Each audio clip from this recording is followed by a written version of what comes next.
Welcome to the JAMODI podcast. We are all surrounded by amazing coaches and leaders. So let's get an inside look at not just what they do, but how they do what they do. After all, becoming the best versions of ourselves is JAMODI, just a matter of doing it. What's the best thing that you've borrowed lately? I mentioned that we don't do kind of the same things. I'm trying to see how we shoot the ball. We don't shoot it as well as you guys do, and as fast. People think we play slow, but I think we take a lot of shots, but we want certain shots. And so right. One quick stat in the playoffs last year. So we played 7 playoff games. We shot 7, what we would call long twos. That's outside of 16 to 18 feet, long twos. We made 2 of them. We got the offensive rebound on the other 5, but 3 of them were at the end of quarters where that we had to get it up.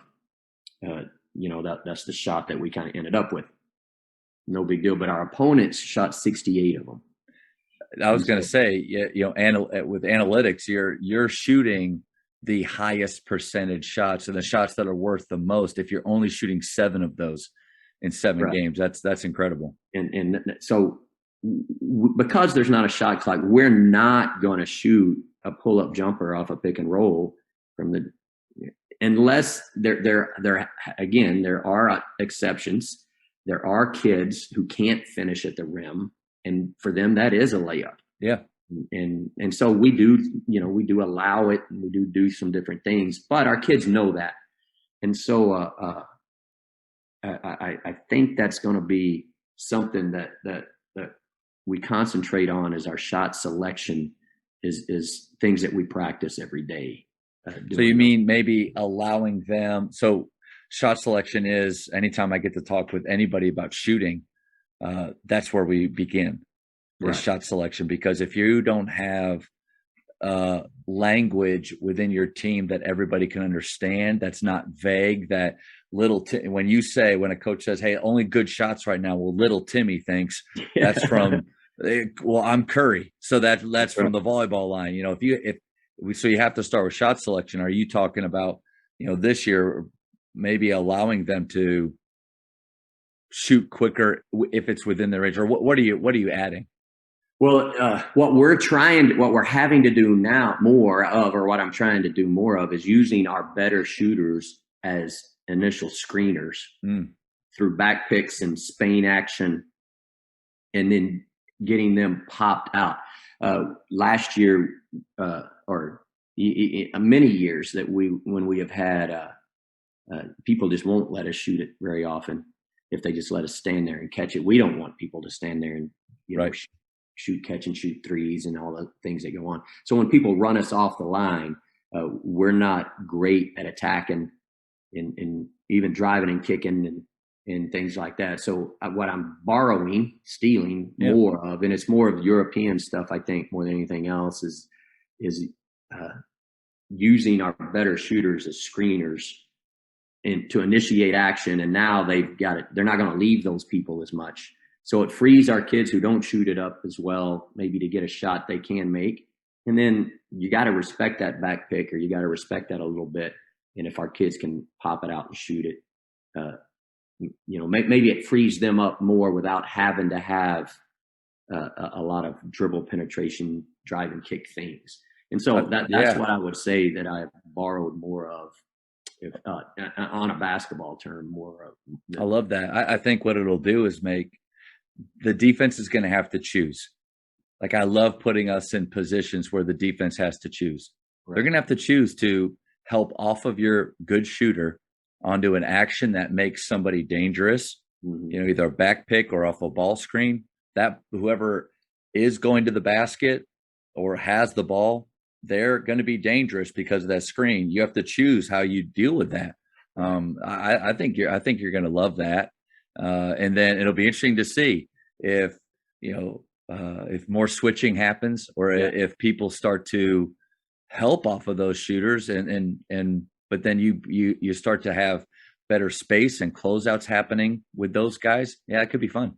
And hopefully that makes it easier for our guys to dribble attack against longer closeouts that have to come guard us out there. And so that's, that's okay. That'll be good and easier for us to attack those. Hopefully that's what we can do. So that's what I have spent most of my time in the spring and summer kind of trying to experiment with, and we've done it, with our kids this season. I love that. Yeah. I think Matt Garnett, if you're familiar with MG basketball, so I've been working he's an Abilene. Yeah. He was there for a long time. So he has a great idea. He talks about you either have to cash in or you have to cash in on an advantage that you have, or you have to transfer it. Right. Cash in, or I'm going to attack and then create another advantage, transfer, they can cash in. And I think when you start to take the decisions, that's simple. Yeah. Hey guys, when you catch it, can you cash in on it? If not, you have to transfer either with a one more, or you're going to attack off a long closeout yourself. I love that. Yeah, I do too. That's awesome. That's awesome. I do know that you play fast, and I know but I looking at scores, if somebody sees 48-40, they don't assume 40. We get upset if they get to 40. Hold on. Yeah. See, I was going to say, and the basketball purists will cringe when I say this, you play too good of defense. Your defense is so good that I'm assuming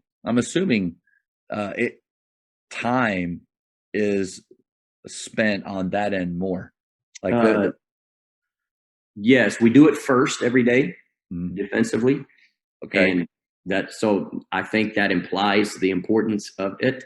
On the other end, I tell our kids we work offense because we have to think more offensively, and we want to be tired and get better at that. But I actually mean in a game, you're spending more time on the defensive end, without a doubt, because you're grinding. Like, the thing that I try to convince our kids is we're willing to play defense. Yeah. And everybody thinks that I would be against a shot clock. I am all for it. I would be all for it because we will play defense. If my kids only had to play for 35 seconds, absolutely, they would get after it for 35 seconds. I think the good defensive teams will benefit from it. They're going to end up taking bad shots at the end of shot clocks because we're not going to give anything. In 35 seconds, you're not getting nothing. Yep. You're going to have to be willing to run some actions. And we say all the time, everybody can guard it once. Good teams can guard it twice. We have to guard it 3 times to be as great as we want to be. Great teams can guard it 3 times. And if you can do that, we got to be willing on both ends to make that happen, for shot selection wise, but then kids won't wait that long. And so, but yeah, I think the importance of that defensively, is just the willingness to play defense that long is something that I'm proud of my guys for. And we encourage that. Our kids know it. I think it takes a lot of discipline on their part, a lot of discipline on your part, because I think an area that I've struggled over the years is because of our fast-paced pushing nature, and with shot selection, we define, quick shots or open shots in transition that we're comfortable with. We define shot selection differently than other people probably do. Yeah. But I feel myself in those years where, like a few years ago, we were going pack line, and I really taught what I thought was solid pack line man-to-man principles. But the problem with that is we were sitting on that end for 45 seconds, and I'm sitting there on the bench going, Coach, it's too long. Like we need the ball back.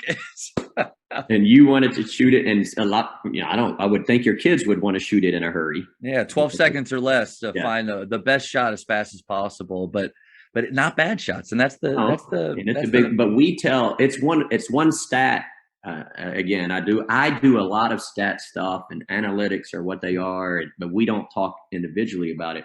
But one stat we do pay attention to is our opponents that we're going to play. So, Huddle has made it so easy to get film and different stuff, but especially in the playoffs, maybe I have, I don't know, 3 or 4 games, not the whole season, but against good teams. How many times can that team score if they have to complete 3 or more passes? Ooh. How many? And we chart that. I stat that. I want to know if we get them to 3, just 3. That ain't a lot. But if we can, depending on who we're playing, sometimes it may be a little more, sometimes, but 3 is our minimum. If we can get a team who's not used to it to make 3 passes, our kids know we won. Yeah, they're not gonna score on a consistent basis. That's a cool stat to think about right there. Yeah. So instead of who's shooting it, where they're shooting from, we just count number of passes on the offensive end, and do they score when they do that? And it puts something in our it gives our kids a concrete thing. Even the kids on the bench can count to 3. That's right. And so when they get to 3, especially if it's in the second half and it's a close game and they get to 3, our kids will start yelling at. That's a big thing for us we got them. And maybe that's something that, anyway, we concentrate that. I think it helps us concentrate defensively to keep playing. I like I said, I think it's a great stat and definitely one that I think we have to look at. I'll take that stat and look at us because the way that we flow and the way that we play, if we really rely on spacing and deliberate cuts that create double and triple gaps that are really hard to guard. But and we call it flow. Can we flow long enough if we have to? Not get antsy, not turn the ball over, not take a shot that is less than what we would call our best. So that's a good thing to think about. It's just concrete for our kids because defensively, I think it's hard for them to do a possession thing concretely. I just think it gives them something that they can count. Thank you for checking out today's episode. Please take a moment to subscribe to this podcast, share it with your fellow coaches, and find us on social media for what's coming up next on the JAMODI podcast. It's just a matter of doing it.